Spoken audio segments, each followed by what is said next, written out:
본문의 말씀 디모데후서 4장 9절에서 8절 말씀 중심에서 복음의 계승자라는 제목으로 함께 말씀을 통해 은혜 나누기를 원합니다. 지난주에는 빌레몬과 아키뽀라는 그런 제목으로 빌레몬에 대해서 또 그 아내라 할 수 있는 아비야 그리고 아키뽀에 대해서 살펴보았습니다.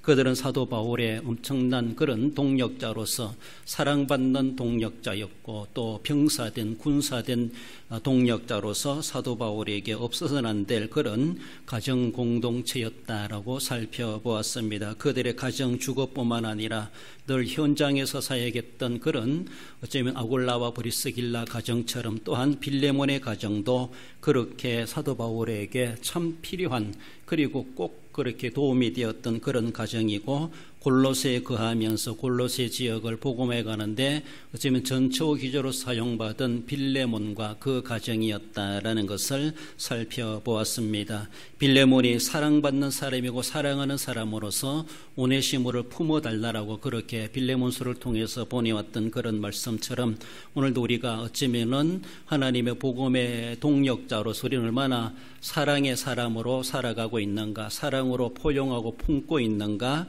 우리 주님의 사랑을 우리는 깊이와 넓이와 높이를 깨달아가고 그 사랑에 동력해 갈 수 있는 우리들이 될 수 있어야 할 것입니다. 오늘은 복음의 계승자라는 제하에 다음 세대들의 동력자를 살펴봅니다. 사도 바울과 직접 관련된 그런 인물들을 대표적으로 말해볼 때 디모데나 누가, 마가 또한 디도를 우리는 예를 들어볼 수가 있습니다. 성경에 나타난 인물들이지만 그러나 이 외에도 많은 어쩌면은 제2세 사도와도 같이 그 역할을 했던 그런 인물들이 많았지 않았겠는가라고 볼 수 있습니다. 오늘은 복음의 계승자라는 모습 속에서 디모데와 누가와 마가를 살펴보건대 그들은 어쩌면 복음의 계승자이기도 하면서도 사도 바울 개인적으로 바라볼 때 사도 바울의 목회, 선교, 사역의 계승자이다 이렇게도 말을 할 수가 있습니다. 우리들도 어쩌면 넓게 본 복음의 계승자이면서도 과연 나는 또 어떤 사역으로서 하나님의 일에 더 직접적으로 그렇게 섬겨가고 그 사역의 계승자로 자리를 지켜가고 있는가, 그저 이름만 가지고 있는 기독교인, 그저 복음의 계승자, 넓은 의미라기보다는 그 속에서도 그 복음을 위하되 또 어떤 자기 분야에서 책임 있게 사역의 일부분이 있어야 될 것이고 그 사역을 감당해 가면서 우리 하나님의 나라를 위해서 그렇게 계승해 가는 자로 우리는 오늘도 살아가야 할 것입니다. 사역의 폭넓은 넓혀가는 그런 동력자들을 볼 수가 있는데 복음의 동력자이면서도 또 사역의 동력자이면서도 이렇게 이 세들로 바라볼 때 그들은 우리가 알고 있는 것처럼 마가복음, 누가복음, 복음서를 기록하고 이렇게 서신서를 기록하면서 오늘 후세대 우리들에게까지도 또 복음의 진수를 그렇게 알려주게 된 그런 사역까지도 펼쳐가게 된 것을 볼 수가 있습니다. 본문으로 들어와서 복음의 계승자라는 자에 주시는 말씀, 과연 그들은 어떤 복음의 계승자인가? 먼저는 영적인 아들 디모데를 살펴봅니다. 9절 말씀에 너는 어서 속히 내게로 오라. 사도 바울은 디모데를 만났을 때가 그가 제2차 전도 여행을 하면서 한편에서는 사도행전 16장에 보면은 바울이 더베와 루스드라에도 이르니 거기 디모데라는 제자가 있으니 그 어머니는 유대 여자여 아버지는 헬라인이라고 하며 제2차 전도 여행 때 그가 루스드라에 갔을 때에 디모데란 일명 소년을 만나게 됩니다. 그때는 나이가 어린 시절이었겠죠. 아무튼 그때에 바울이 디모데를 만나게 되었는데 디모데를 보면서 쉬운 말로 한눈에 들어왔다는 것이죠. 남다르게 총명이 있는 아이로 그 눈에 들어왔고 그래서 바울이 그 디모데를 자신의 아들처럼 여기고 싶어하는 그런 마음이 처음부터 있었지 않았겠는가 그런 생각이 듭니다. 알고 보니까 그는 어쩌면은 아버지는 헬라인이고 어머니는 유대 여인이다 그렇게 말씀합니다. 일명 국제 결혼하여 태어난 디모데다 그렇게 말을 할 수가 있습니다. 나중에 이 디모데로 인해서 유대인들에게 많은 공격도 받지만은 그러나 바울은 디모데를 끝까지 챙겨주면서 디모데를 자기가 데리고 다니면서 잘 양육해 갔던 것을 봅니다. 디모데는 헬라인 아버지와 어머니, 유대인 어머니를 둔 그런 아이로서 아버지보다가도 어쩌면은 모계 계통, 어머니 계통을 통해서 그가 잘 교육받으며 자라나지 않았나 그렇게 볼 수가 있습니다. 어쩌면 아버지는 헬라인으로서 사회인으로서 그렇게 진출하여 일을 한 그런 사람이 아닌가. 그 아버지에 대해서는 별로 성경은 알려주고 있지 않습니다. 그러나 그 어머니와 그 외할머니에 대해서는 성경은 그를 소개해주고 있죠. 디모데후서 1장 5절에 보면은 이는 내 속에 거짓이 없는 믿음이 있음을 생각함이라.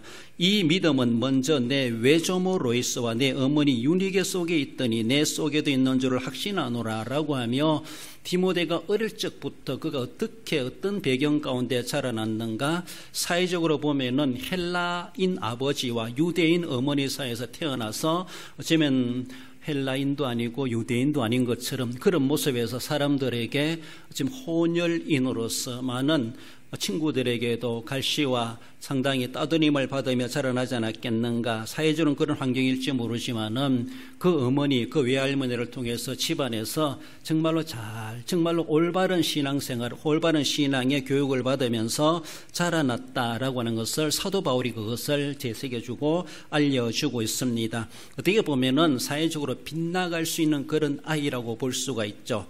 제대로 자신의 정체성을 확립하지 못하고 나는 국적이 무엇이고 나는 신분이 무엇이고 내 민족은 무엇인가 혼란스러울 수밖에 없는 것이 그런 혼혈아들의 그런 모습이기도 하죠. 그럼에도 불구하고 디모데가 빗나가지 않도록 외할머니 설화에서 그리고 어머니 설화에서 더욱이 그들은 이후에 예수 그리스도를 알고 믿음을 가진 자로서 사도 바울이 그 외할머니와 어머니의 믿음을 인정해 줄 만큼 그런 믿음의 배경 속에서 잘 성장할 수 있었다는 것을 그렇게 소개해 주고 있습니다. 그렇게 잘 자라났던 디모데, 어쩌면 한눈에 또 바울의 눈에 들었다라고 볼 수가 있고 이런 모습 속에서 그를 어쩌면 자신의 아들로 삼으시면서 영적인 아들이다, 내 아들이다 그렇게 소개해 주고 있습니다. 바울은 결혼하지 않은 것으로 알려지고 있습니다. 한편에서는 독신 생활하면서 그래서 복음 활동하고 일평생 선교지에 돌아다니면서 복음을 전하고 목뱀을 당하여 순교 제물 되기까지 그는 그렇게 홀로 살아간 그런 바울이다라고 볼 수 있는데 그에게는 직접 그가 낳은 아들이 아니지만은 디모데나 디도나 다른 사람도 그러하지만 대표적으로 디모데를 생각해 볼 때 자신이 낳은 영적인 아들이다, 내 아들이다, 내가 사랑하는 아들이다 그렇게 호칭할 만큼 그렇게 친근한 관계를 맺고 있었던 것을 봅니다. 빗나가지 않고 디모데가 잘 자라나게 된 것은 그의 가정 배경이 한몫을 했다 그렇게 보여지고 있고 한편에서는 아버지보다가는 모계 쪽에서 많은 신앙의 영향을 잘 받으면서 그래서 훌륭하게 잘 자라난 그의 배경을 가지고 있습니다. 외할머니의 신앙이 어머니 유니게에게 그렇게 이전되게 되었고 또 외할머니와 어머니의 신앙이 디모데에게까지 그렇게 남겨지고 이어져 오게 되었고 디모데는 그 어른들의 신앙을 잘 본받아서 아름답게 잘 성장하고 있는 그런 아이로 소개해 주고 있습니다. 사도는 디모데를 어쩌면 선교지에 데리고 다니면서 이제 훈련을 하게 되죠. 어릴 때는 외할머니 품에서 또한 어머니 품에서 자라났을지 모르지만 이제 사도 바울을 만나고 나서는 사도 바울이 한편은 부모들에게 양해를 구하고 이 디모데를 자신의 제자로 삼으면서 선교지에 데리고 다니지 않았겠는가 그렇게 볼 수가 있고 또 거꾸로 말해볼 때 기꺼이 그 어머니와 외할머니는 디모데를 기꺼이 자신의 품에서 내어놓으면서 또 사도에게 그 아이를 맡길 만큼 그렇게 용기 있게 아들을 내어줄 수 있었던 어머니라고 볼 수가 있습니다. 점점 그렇게 아이로만 생각했던 그런 것이 아니라 좀 더 넓은 세계 속에서 사도를 따라다니면서 비록 그것이 험난하고 고난스럽고 또 핍박을 당할 수밖에 없는 그런 현실이기도 함에도 불구하고 디모데를 기꺼이 사도 바울에게 내어주고 맡길 수 있다고 하는 것이 것이 그만큼 그 어머니의 신앙의 용기가 아니었겠는가라고 볼 수 있습니다. 내 아들인데 애지중지하면서 이렇게만 키우려고 하고 하면은 그 아이는 그것밖에 되지 않지만은 자기의 치마폭에서 완전히 떠나가게 하고, 그래서 만나지 못하고 잘 만날 수 없다 할지라도 사도에게 맡겨가지고 그 아이가 넓은 세계 가가지고 더 넓은 일꾼으로 커가기를 바라는 그 어머니의, 그 외할머니의 용기 있는 자세가 아니었겠는가라고 볼 수가 있습니다. 다 큰 아들은 될 수 있으면 띄어보내는 것이 필요하기도 하죠. 다 큰 새끼 새는 둥지를 날아가게 된다라는 것이죠. 날려보내야 됩니다. 넓은 세계로 날려보내가지고 거기 가서 하나님을 알고 세계를 알고, 그래서 글로벌적으로 하나님 앞에 쓰임받을 수 있는 일꾼으로 우리는 키워갈 수 있어야 되죠. 내가 키울 수 있는 것은 한정되어 있습니다. 요게벳이 모세를 3개월 정도밖에 자기 품에서 키우지 못했습니다. 그러나 띄어보냈습니다. 띄어보냈을 때 하나님께서는 그가 더 큰 인물로 하나님은 모세로 사용하셨던 것처럼 디모데도 마찬가지죠. 그 어머니의 외할머니의 용기가 있었다는 것이 얼마나 대단한지 몰라요.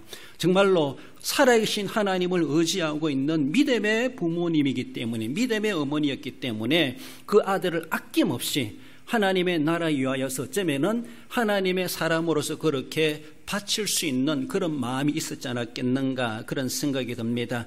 그래서라도 사도 바울과 만나게 되었고, 사도 바울이 데려가려고 했을 때 기꺼이 그 어머니는 그 아들을 품에서 내어줄 수 있었던 그 유니게, 또 외할머니 로이스, 그만한 용기가 있었던 어른들이셨다라고 볼 수가 있습니다. 사도는 디모데를 선교지에 데려다니면서 자기가 당하는 여러 가지 선교의 현실적인 상황들을 목격하게 하고 당면하게 했죠. 사도 바울의 선교용이 그렇게 순탄하지 않았습니다.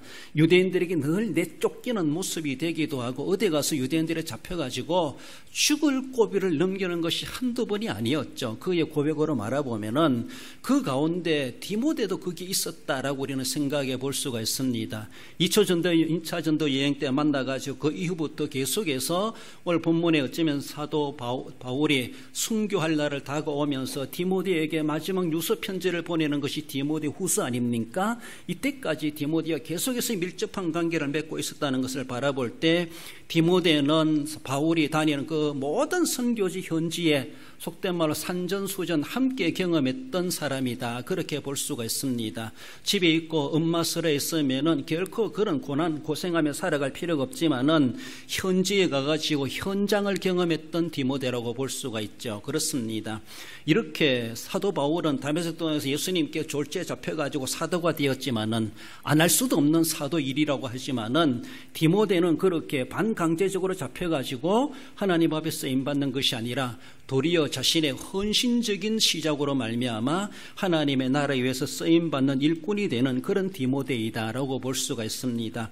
험난한 줄 알면서도, 고난의 길인 줄 알면서도, 십자가의 길인 줄 알면서도 어쩌면 디모데를 그렇게 떠나보냈던 그 어머니 외할머니가 있고, 디모데도 그런 줄 알면서도 사도 바울을 따라다니게 된 사실을 그렇게 볼 수가 있습니다. 그래서 사도 바울이 그로 하여금 훈련시켜가면서 이제 에베소 교회에 남겨두면서 에베소 지역의 여러 가지 이단과 잘못된 교훈으로 인하여서 교인들이 혼란을 겪고 있는 것을 바라보며 디모데를 남겨두고 그 있는 교인들을 잘 다스리고 관리하도록 그렇게 맡기신 바가 있는 것을 볼 수가 있죠.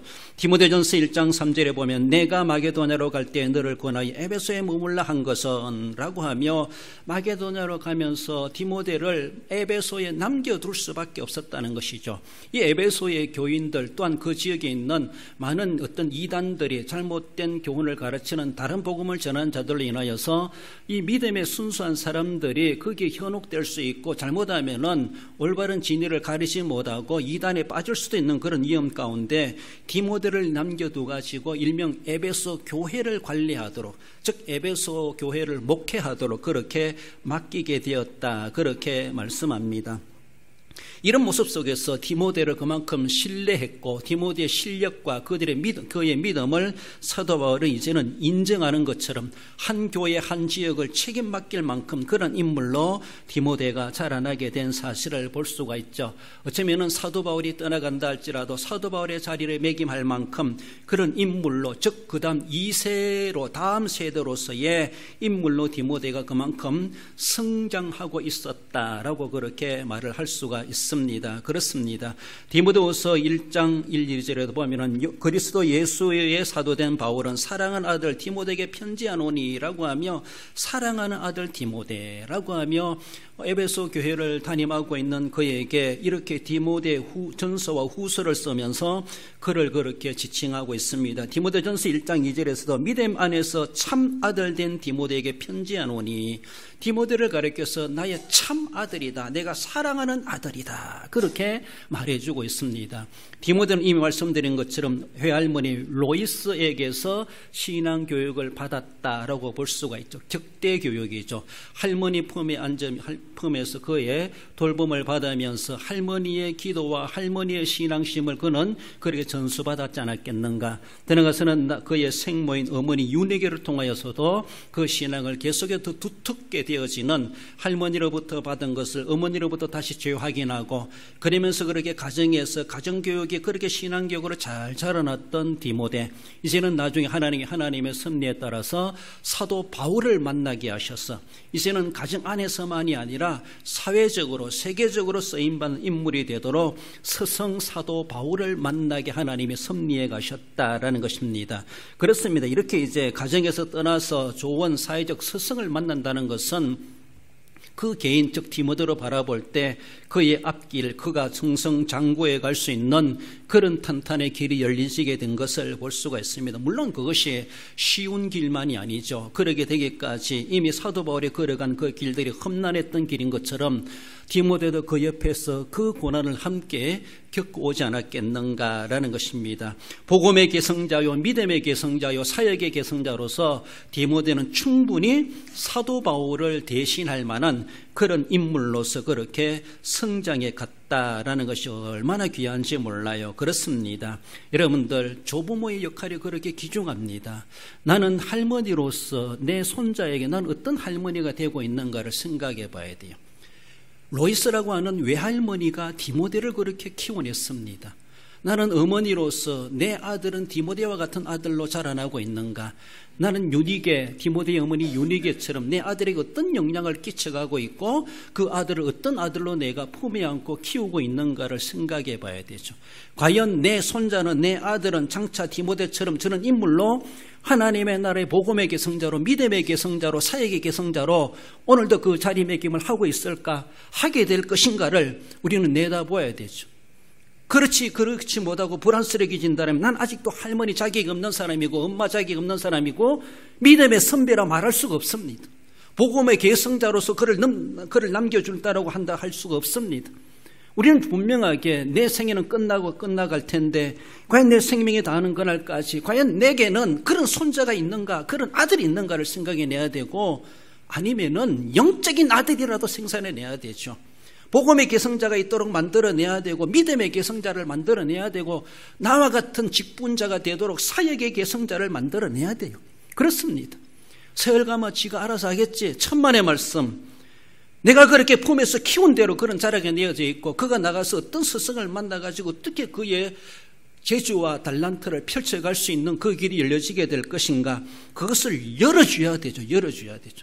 말씀드린 것처럼 유니게와 할머니 로이스는 사도 바울에게 기꺼이 그 아들을 맡겼습니다. 맡겼어요. 이제 내 아들 아니다. 넌 하나님의 아들이다. 너는 사도의 아들이다. 너는 복음을 위해서 태어난 사람이다. 이렇게 어쩌면 맡기는 것처럼, 한나가 사무엘을 엘리 제사장에게 맡기는 것처럼 기꺼이 그렇게 내어줬을 때 그 귀한 아들이지만은 하나님도 그 아들을 귀하게 여기셔서 정말로 나보다 더 귀중한 아들로 하나님은 키워가시면서 그 한 시대의 귀한 인물로 쓰임받게 되게 되었다는 사실을 우리는 디모데를 보면서 그렇게 봅니다. 그렇습니다. 진짜 내가 믿는 예수님이, 내가 가지고 있는 복음의 진리가 진실이고 진짜라면은 그것을 내 자식에게 왜 가르쳐 주지 않겠습니까? 왜 물려주지 않겠습니까? 내가 믿음이 확신이 없기 때문에 내 아들이 믿어도 그만 안 믿어도 그만, 그러게 돼도 그만 안 돼도 그만이고 아무런 책임감 없는 그런 모습. 우리가 살아계신 하나님, 창조주 하나님, 심판의 주 하나님, 다시 오실 예수님을 진짜로 믿는다면은 그 예수님을 그 아들도 믿어야 되죠. 그 아들도 그렇게 하나님을 섬겨가야 되죠. 그 주님이 그렇게 재림하신다는데 그때 그 아들은 어떤 모양으로 하나님 앞에 서게 될 것인가를 우리는 생각해 봐야 돼요. 내 생명 다하는 그날까지 다음의 계승자를 나는 어떻게 만들어내고 생산해내고 그들을 키워내고 있는가? 지시되는 지가 알아서 하겠지? 아니에요. 잘 키워내야 됩니다. 밭에 씨 뿌려놓고 지 맘대로 크라 큽니까? 물 주고 김매 주고 가꾸어 줘야 되죠. 자라게 하시는 분은 하나님이시라고 하지만 우리의 수고를 하나님은 요청하십니다. 물 줘야 됩니다. 가꾸어 줘야 됩니다.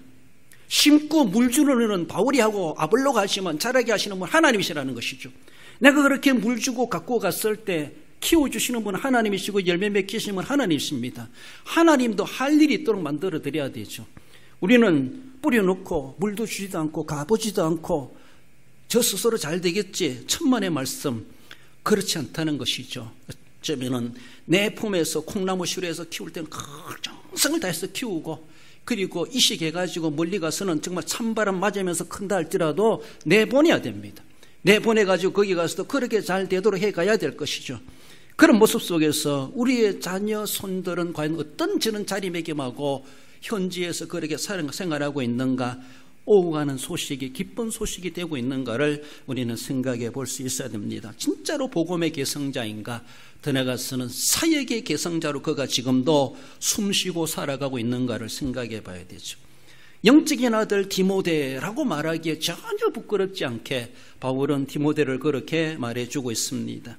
나가서 복음의 계승자 누가를 살펴봅니다. 그는 주치 누가임을 말씀하죠. 11절에 누가만 나와 함께 있느니라. 사도 바울은 순교할 당시 시기가 다가오고 있다고 하는 것을 지금 직감하고 있지 않는가. 디모데후서는 사도 바울이 여러 서신들 가운데 맨 마지막에 기록한 서신이다, 그렇게 보고 있죠. 그래서 자세히 알 수 없지만 이 서신을 기록하고 나서 아마 순교 당하는 것이 아닌가, 그렇게 보고 있습니다. 그리고 계절적으로 바라볼 때 상당히 겨울이 다가오는지 날씨가 추워진다는 것을 그는 느끼고 있습니다. 그래서 디모데야, 너가 속히 오기를 바란다. 올 때 옷을 가지고 오너라 라고 하며 그 추운 겨울을 당해내기가 참으로 두려운지 옷을 가지고 오라 그러고 성경을 가지고 오라 그러면서 여러 가지로 부탁하는 그런 모습을 보여주고 있습니다. 그런 가운데 그 사도 바울에게는 지금 누가가 자기와 함께하고 있다라는 것을 그렇게 말씀하죠. 누가는 함나의 그 직업이 의사로 그렇게 소개되고 있습니다. 그래서 사도 바울의 주치 의사이다, 그렇게 소개하기도 하죠. 치료를 하는 책임진 의사를 주치의라 그러는데 아마 함께 있던 여러 동력자들 사도 바울은 이제 그들로 하여금 다 한 사람 한 사람 그들의 사역지로 그들이 가야 할 곳으로 다 돌려보내는 것 같아요. 그래서 내가 이제 끝날 날이 다가오고 있다. 아마 그는 어쩌면 하나님의 은혜의 감각을 통해서 자신의 임종의 날이, 자신의 순교의 날이 점점 다가오고 있다는 그런 분위기를 느끼고 있지 않았겠는가. 그래서 자신의 주변에 있는 사람들을 돌려보내는 그런 모습들, 그러면서 이제 누가만 나와 함께 있다라고 하며 디모데에게 편지를 보내는 그런 상황을 본문은 그렇게 말씀하십니다. 인간적으로 그의 이제 모든 사역도 마감되어지고 자기에게 있는 사람들도 다 떠나보내고 떠나가게 되고 정말로 인간적으로 이제 외로움을 겪고 있는 바울이 아닌가. 자신의 가족이 없다 보니까 디모데를 부르고 디모데를 보고 싶어하는, 또 디모데에게 부탁을 남겨주는 그런 모습을 디모데후서로 기록해 주고 있습니다. 그때까지 누가가 자신이 가지고 있는 전문 기술, 의술을 가지고 사도 바울의 모든 여러 가지 건강치 못한 모습들을 돌보았다 그렇게 알려지고 있습니다. 사도 바울도 참 걸어다니는 종합병원이다 할 만큼 머리에서 발끝까지 성한 데가 없을 만큼 그렇게 많은 질고를 안고 있었던 바울이라고 하는 것을 보여주고 있습니다. 동네방네 온 세계 돌아다니면서 선교하는데 여러 가지 많은 병도 풍토병이나 여러 가지 지역의 병들도 있을 수 있겠지만은 하나님의 건강 주셔가지고 활발하게 뛰어다니고 날아다니면서 복음 전해가면 얼마나 좋을까 싶기도 한데 사도 바울에게 정말로 하나님은 고쳐주지 않은 그런 병들이 많았다는 것을 그렇게 보여주고 있고 하나님 앞에 기도했지만 하나님께서 내게 박혀있는 가시를 그냥 내버려 두시고 내 은혜가 내게 족하다라고 하시면서 그 고통을 통해서 자신이 약하다는 것을 알게 되고 자신이 약할 때도 강하게 된다는 것을 느끼게 되는 도리어 그 아픔 자체가 그 지병 그 자체가 도리어 하나님 앞에 겸손의 기회가 되기도 하고 하나님의 은혜를 찾게 되고 하나님을 더 의지하게 되는 그런 모습 속에서 도리어 감사의 조건으로 삼았던 바울을 우리는 생각해 봅니다. 그러하지만 인간적으로 바라볼 때 육체적으로 바라볼 때는 상당히 육체의 고통을 안고 살아갈 수밖에 없는 그런 모습 속에서 누가가 감히 바울을 떠나갈 수 없을 만큼 떠나갈 수 없을 정도로 이 바울의 옆에서 누가가 자신의 의술을 가지고 바울을 치료하고 돌볼 수밖에 없지 않았겠는가.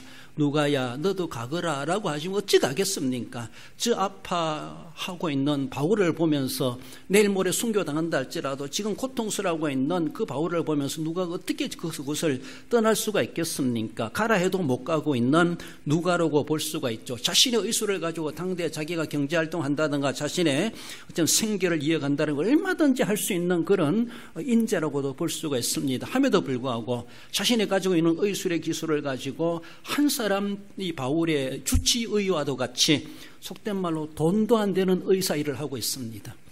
그것이 바로 하나님 나라를 위해서 하나님의 일을 위해서 동력해가는 누가로서의 어쩌면 전문 사역인이죠. 전문인으로서 내게 있는 기술을 가지고 하나님 나라를 위해서 내가 어떻게 쓰여질 수 있을까, 써먹을 수 있을까. 내로 하여금 나로 이런 기술을 배우게 하신 것은 우연한 것이 아니라 그저 내 생계를 위해서 주신 것이 아니라 하나님이 이때를 위해서 이런 기술을 익히게 하셨구나, 이런 공부를 하게 하셨구나, 이런 자격을 취득하게 하셨구나, 이런 면허를 갖게 하셨구나. 우린 그렇게 생각할 필요가 있습니다. 내가 가지고 있는 기술을 가지고 내가 가지고 있는 그런 자격을 가지고 과연 하나님의 교회에 하나님의 나라에 이 나라와 민족을 위해서 이웃을 위해서 어떻게 그것이 유용하고 사용되고 있는가를 생각해 봐야 되죠. 많은 자격증을 가지고 있고 많은 일들을 잘한다 하면서도 그저 자기 먹고 사는 일들, 자기만을 위해서 사용하는 사람들이 얼마나 많은지 몰라요. 그렇습니다. 정말 세상에도 보면 우리가 의사 선생님들 이야기해 볼 때 참 저 사람들은 참 정말로 세상에 꼭 필요한 사람들이다. 나 같은 사람 100사람 있기보다 의사 선생님 한 분 있는 것이 이 사회에 더 유익한 사람이 아니겠는가 그렇게도 보여지기도 합니다. 죽어가는 생명을 살려내지 않습니까? 우리는 그저 눈 뜨고 볼 수밖에 없는데 그들이 기술을 가지고 살려냅니다.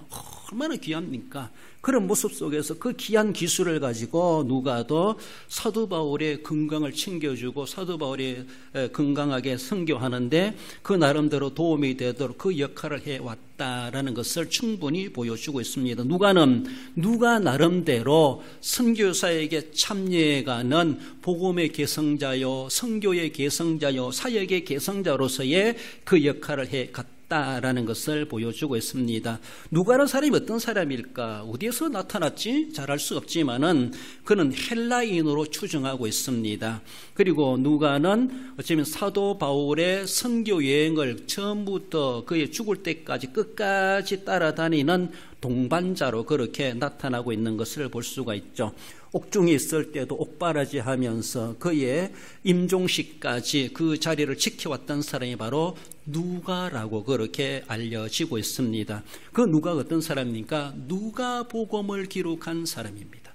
더 나아가서는 누가복음의 후편인 사도행전을 기록한 사람이 누가이죠. 그렇습니다. 그래요. 어쩌면 예수님의 행적을 기록했던 복음서 기자, 얼마나 귀합니까? 그 어떻게 되어서 예수님에 대해서 어떤 정보를 알게 되는지 알 수 없지만은 다른 복음서보다가도 예수님의 탄생으로부터 예수님의 일대기를 더 아주 상세하게 예수님의 병자를 고치는 그런 기적 행하는 것들도 의사의 눈을 가지고 섬세한 눈을 가지고 그렇게 병자가 치유받는 것에 대해서 의술로도 해결할 수 없는, 이해할 수 없는, 증명할 수 없는 그런 일들을 예수님이 병자를 고치는 것들을 누가복음을 통해서 다른 복음서보다 상세하게 기록해 주고 있는 것을 볼 수가 있습니다. 예수님의 어린 시절도 그렇게 많은 정보를 제공해 주고 있죠. 그런 역할을 해왔던 누가입니다. 복음서를 기록하면서 오늘의 사역에 동력해왔던 그 인물뿐만 아니라 어쩌면 데오빌로 각하에게 보내는 서신이라 하면서 사도행전을 기록하지 않습니까?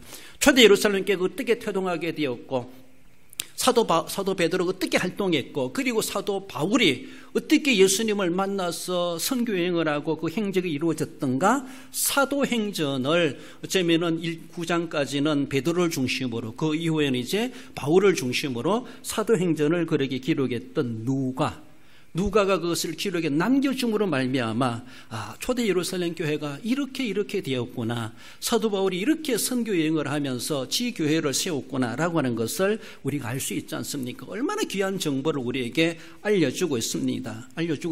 이만한 큰 일을 해왔던 이런 사역을 해가는 누가라고 볼 수가 있습니다. 얼마나 귀한 인물인지, 그런 인물로 그렇게 쓰임받았던 그 누가, 정말로 개인적으로 바울에게는 주치의이지만은 우리에게는 복음서와 사도행전을 알려주는 엄청난, 사도 바울만큼이나 서신을 통해서 우리에게 그 시대 상황과 우리에게 복음의 태동에 대해서, 교회 태동에 대해서 알려주는 중요한 그런 메신저로서 우리에게 그러한 은혜를 베풀어 준 것을 볼 수가 있습니다. 그만큼 복음과 사역의 목회의 계승자로서 누가 나름대로 하나님 주신 은사와 달란트를 가지고 최선을 다해서 그 시대의 한 인물로 귀중하게 들어 쓰임 받았고, 사도 바울에게는 주치의사로서의 그 귀한 사명을 동반해 갖고 동력해 갔다는 것을 보여주고 있습니다. 내게 있는 기술을 가지고, 내가 잘하는 것을 가지고 나는 어떻게 하나님의 나라를 위해서, 오늘 이 시대의 복음을 위해서, 오늘의 목회와 오늘의 선교를 위해서 나는 어떻게 쓰고 있을까? 내게 있는 것을 가지고 어떻게 하나님의 나라에 위해서 내가 이바지해 갈 것인가? 우리도 하나의 거룩한 고민해 가며 그렇게 쓰임받을 수 있어야 할 것입니다. 나아가서 복음의 계승자라는 제하에 주시는 마가를 살펴봅니다. 그를 가리켜 유익한 사람이다, 그렇게 말씀하죠. 11절 하반절에 내가 올 때에 마가를 데리고 오라, 그가 나의 일에 유익하니라. 마가가 누굽니까? 마가 요한이라 그러죠. 마가 요한. 그래서 요한인데 마가라 이름을 붙이기도 하고, 그래서 마가 요한 이렇게 합성으로 그 이름을 지칭하기도 합니다. 우리가 잘 알고 있는 예수님의 마지막 6월절 만찬이 벌어졌던 그 장소가 마가 요한의 다락방이다, 그렇게 말하죠. 바로 그 마가의 집에서 예수님이 제자들과 마지막 만찬을 행하였다, 그렇게 알려지고 있습니다. 오순절 성령 강림 120명 성도가 모여서 기도했던 곳이 바로 이 마간의 집의 다락방이다, 마간의 집이다, 그렇게 알려지고 있고, 베드로가 옥에 갇혀서 죽임을 당할 위기에 놓였을 때 온 성도들이 모여서 처리하며 기도했던 장소가 또한 그 장소 마가 요한의 집이었다라고 하는 것을 알려지고 있습니다. 그 마가가 누굽니까? 또한 그는 베드로 사도를 따라다니면서 많은 훈련을 받았겠다, 그렇게 여겨지면서 베드로를 통하여서 예수님의 정보를 수집해 가지고 마가복음을 기록하게 됩니다. 사복음서 중에 가장 먼저 기록된 복음서가 마가복음으로 알려지고 있습니다. 16장까지밖에 없지만, 그래서 가장 최초의 복음서다 이렇게 말을 하기도 하고, 다른 마태나 누가나 요한이나 이 사람들은 마가복음을 참조하면서 복음서를 기록하지 않았겠나, 그렇게 이야기하기도 합니다. 왜? 시대적으로 가장 먼저 기록된 복음서가 마가복음이기 때문에. 그래서라도 마가가 이런 역할까지도 해갔다라는 겁니다. 마가가 예수님을 보았을 때는 어린 시절에 보았을 겁니다. 마가 요한의 다락방 이렇게 말하는 것처럼 어린 시절에 예수님을 보았는데 예수님 행적을 잘 모르겠지만은, 그러나 나중에 베드로를 따라다니면서 베드로에게 많은 정보를 수집한 것으로 그렇게 추정하고 있습니다. 그러나 사도 바울과 마가와의 관계가 어떠했던가, 그것을 생각해 볼 때 사도 바울은 순교의 날이 다가오자 오늘 본문에서 디모데에게 마가도 데리고 와라 이렇게 부탁을 하고 있습니다. 그러면은 바울과 마가는 어떤 관계인가? 그것은 사도 바울이 안디옥 교회로부터 1차 전도여행을 출발할 때에 바나바와 단짝을 이루어서 1차 선교여행을 떠나게 됩니다. 그때 바나바가 자기의 조카 마가도 데리고 갑시다 라고 해서 마가를 데리고 갑니다. 1차 전도여행 때 바울과 바나바와 마가 대표적으로 이 세 명이 그렇게 1차 전도여행을 출발하게 됩니다. 출발하자마자 밤빌리아 갔을 때 이 마가가 아이고 난 못 가겠습니다 라고 하면서 집으로 돌아가 버렸어요.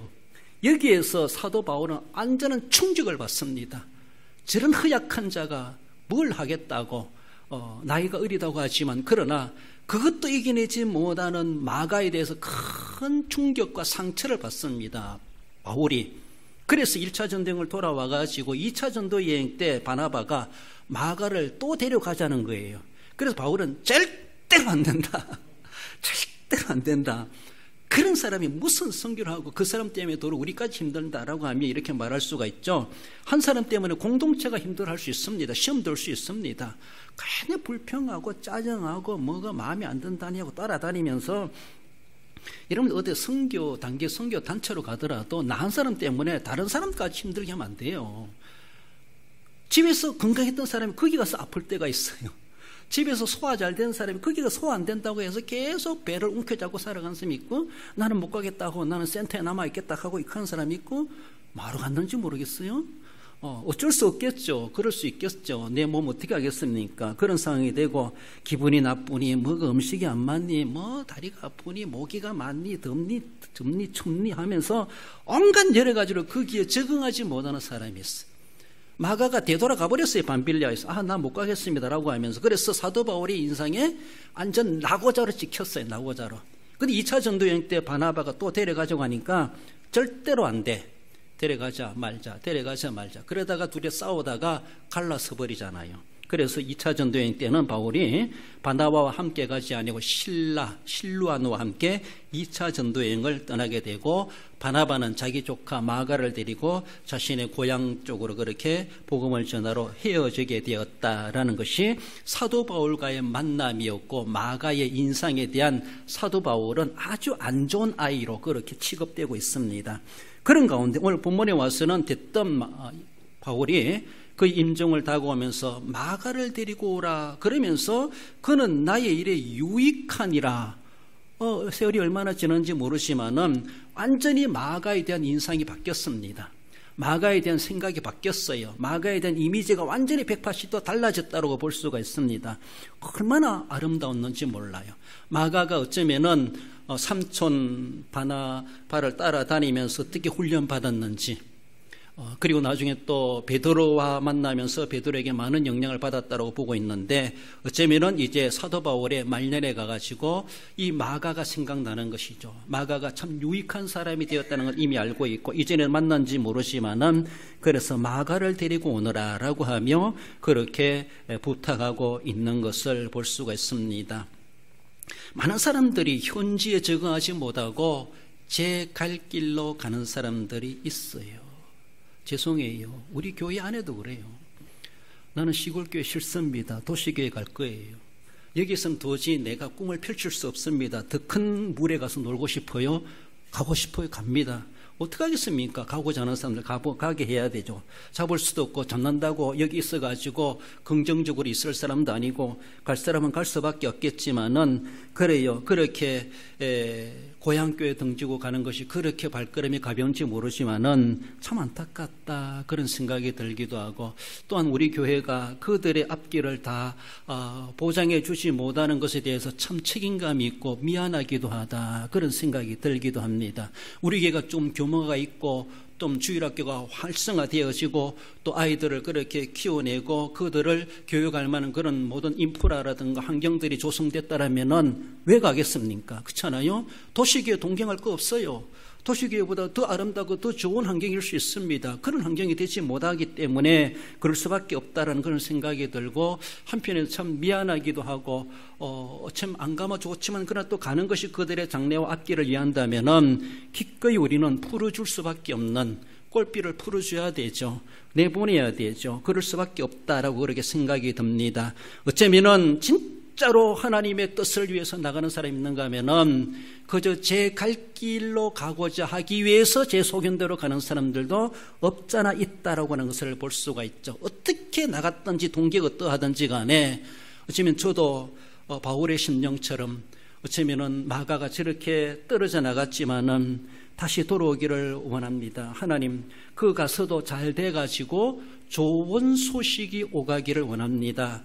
이것이 보내놓은 자의 마음이다라고 볼 수가 있습니다. 그래서 언제라도 돌아오면 좋겠다 내심 기다리면서도 안 돌아온다 할지라도 거기도 하나님의 나라고 하나님의 교회고 하나님의 일을 할 텐데 어쩌면 거기 가서라도 속된 말로 날개를 펼치고 활개를 펼치고 거기 가서 꿈을 펼치고 우리 교회에서 못할 수 없는 환경이 안 되는 것을 거기 가면은 인프라가 있고 환경이 되니까 마음껏 꿈을 펼치려면은 우리 교회에서 일하는 것보다 더 100배 수십 배 일을 할 수 있기 때문에 더 필요하기도 하다. 그래 가지고라도 그렇게 하나님 앞에 쓰임받는 일꾼으로 성장해 가길 원합니다. 보내는 자의 마음이 그렇습니다. 디모데를 사도 바울에게 맡겨놓고 그 로이스와 그 어머니 유니게는 마음이 편안했겠습니까? 우리 아들이 잘 있는가? 거기 가서 잘 적응해내야지 라고 하지 말고 사도 바울의 훈련시키는 대로 잘 감당해내가지고 사도 바울처럼 그런 일꾼이 돼야지 얼마나 그렇게 기도하며 그리고 금이한양할 수 있을 만큼 그런 자랑스러운 아들로 대로 돌아오기를 얼마나 기다렸겠는가. 그런 모습이죠. 그렇습니다.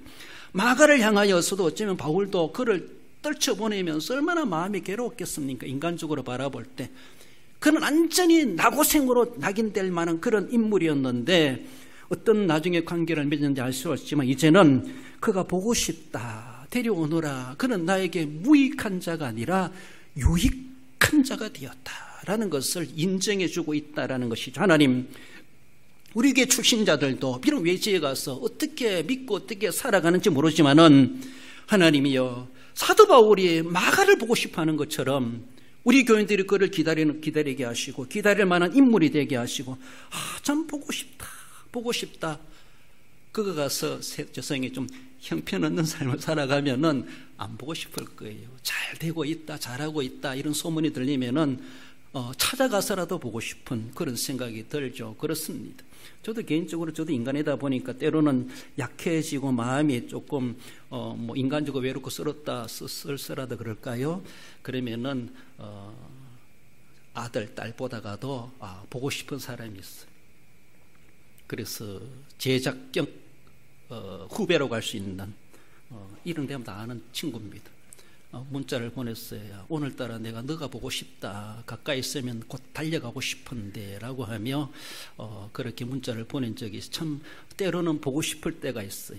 그래도 저는 저를 스승이라고 스승의 날마다 저를 챙겨줘요. 인사를 한다든가 그렇게 하는 그런 친구가 있어요. 후배가 있어요. 그런 제자가 있어요. 그래서 참 보고 싶더라고요. 그날따라 참 보고 싶어요. 아들도 안 보고 싶고 딸도 생각 안 나는데 그 사람은 그는 보고 싶더라고요. 생각이 나더라고요. 너가 있으면은 커피 따라가면서 온갖 수닥 떨면서 마음 좀 풀 텐데 라고 하는 그런 생각이 들어요. 보고 싶은 사람이 있어요. 사도 바울도 어쩌면은 마가를 잊지 못하고 있었죠. 그동안 그를 위해서도 기도했을 것이고 이제 그가 세월이 흘러가면서 많이 변화되었을 것이라는 것을 이미 알고 있고 이미 그런 소식을 들었을 것이고 그전에도 만나봤을지도 모릅니다. 그래서라도 디모데에게 당부하는 것은 이렇게 부탁을 하면서 내가 올 때 마가를 꼭 데리고 와라. 난 그를 마지막으로 정말 보고 싶다. 그는 내게 무익한 자가 아니라 유익한 사람이다. 나는 그를 보고 싶다라고 하며 그 한 가지 소원을 디모데에게 부탁을 안겨주는 것을 볼 수가 있죠. 그렇습니다. 흩어져 있고 어디 가서 무엇을 한다 할지라도 보고 싶은 인물이 된다는 것이 얼마나 귀한지 몰라요. 나는 그 사람 죽어도 안 보고 싶어. 죽을 때까지도 기억 안 나. 얼마나 안타까운지 몰라요. 좀 보고 싶다. 기다려지는 그런 사람이 된다는 것이 얼마나 귀한지 몰라요. 우리의 대양교회 출신자들이 외지에 가서 어떤 생활하고 어떤 삶을 하고 어떤 위치에서 어떤 명예를 가지고 어떤 권세를 가지고 어떤 입지에서 살아가는지 저는 잘 모릅니다. 그럼 우리 주님께서도 정말로 거기에 있는 우리들을 내려다보시면서 정말로 무익한 자가 아니라 하나님의 나라의 유익한 자로서, 복음의 계승자요, 사역의 계승자요, 믿음의 계승자로서 거기에서 부끄럽지 않게 자리매김하고 거기에 정체성을 확립하고 살아가기를 그토록 원하고 계시지 않겠는가. 우리 주님이 보고 싶어하는 그런 인물이 돼야 되죠. 마귀에게 홀딱 잡혀가지고 세상에 빠져가지고 주일도 없고 11조도 없고 예배도 없고 신앙도 없고 고향교회도 없고 살아가는 그 사람들, 천국도 없이 살아가는 사람이라고 볼 수가 있어요. 예수님도 안중에도 없이 살아가는 사람들, 응가 예수님이 보고 싶어 하시겠다. 과연 우리의 자녀들이, 우리의 출타객지에 있는 사람들이 과연 우리 주님이 그토록 보고 싶어하는 인물로 그들이 지금도 그 역할을 하고 있는가를 생각해 봐야 되죠. 무익한 자가 아니라 유익한 역할을 하고 있다라면은 주님은 보고 싶구나, 생각난다, 이럴 때일수록 더욱 너가 내 옆에 있으면 좋겠다, 인간적으로 위로받고 싶어하는 그런 인물, 그런 사람 얼마나 귀한지 몰라요. 바로 오늘의 마가는 예전에는 그런 인물이었지만은, 그때는 박차고 나갔지만은, 그때는 나고생이었지만은, 이제는 바울이 그토록 보고 싶어하는 인물로 변화되었다는 것이죠. 얼마나 귀한지 몰라요. 그렇잖아요? 헤어진다 할지라도, 떠나갔다 할지라도, 다시 오면 좋겠다, 또 만나고 싶다, 그 있다 갈지라도 나라도 찾아가서 보고 싶다, 만나고 싶다, 이런 관계가 돼야 될 것이죠. 그렇습니다. 인간적인 모습도 그러하지만 우리 주님 앞에서도 그런 인물이 돼야 되죠. 탕자를 기다리는 아버지의 심정처럼 지금도 우리 주님은 기다리고 계시고, 언젠가 돌아올까, 어디가 있을까, 보고 싶고 만나고 싶어하는 그런 모습들, 우리가 뭔가 잘나가지고 입신양면해가지고 주님이 기다리시는 그런 모습이 아니라 비록 허랑방탕 탕자의 자리에 있다 할지라도 지금도 우리 주님은 우리를 기다리시고 그들을 기다리시고 본연의 자리로 돌아오기를 기다리시는 우리 주님, 무익한 자가 아니라 나의 일에 유익한 자로 다시 재해하고 싶다라고 하시는 주님의 그 속 깊은 마음을 우린 헤아려 드려야 되고, 나는 집안에 있으면서 집안 탕자도 같이 무익하게 살아가고 있는 것은 아닌가. 우리 대한교회 나는 얼마나 유익한 존재가 되고 그리고 주님의 나라에 위해서 없어서는 안 될, 늘 얼굴 보면 반가운 얼굴이 될 만한 그런 위치에서 그 역할을 하고 있는가 우리는 생각해 볼 수 있어야 할 것입니다. 우리 청년들이 가끔 또한 매주마다 이렇게 주일날 찾아오는 거 보면 얼마나 기특하고 예쁜지 몰라요. 얼마나 감사하고 고마운지 몰라요. 그렇습니다. 늘 본다고 해서 반갑게 인사 안 해도 늘 반가운 마음인 줄 아셔야 될 겁니다.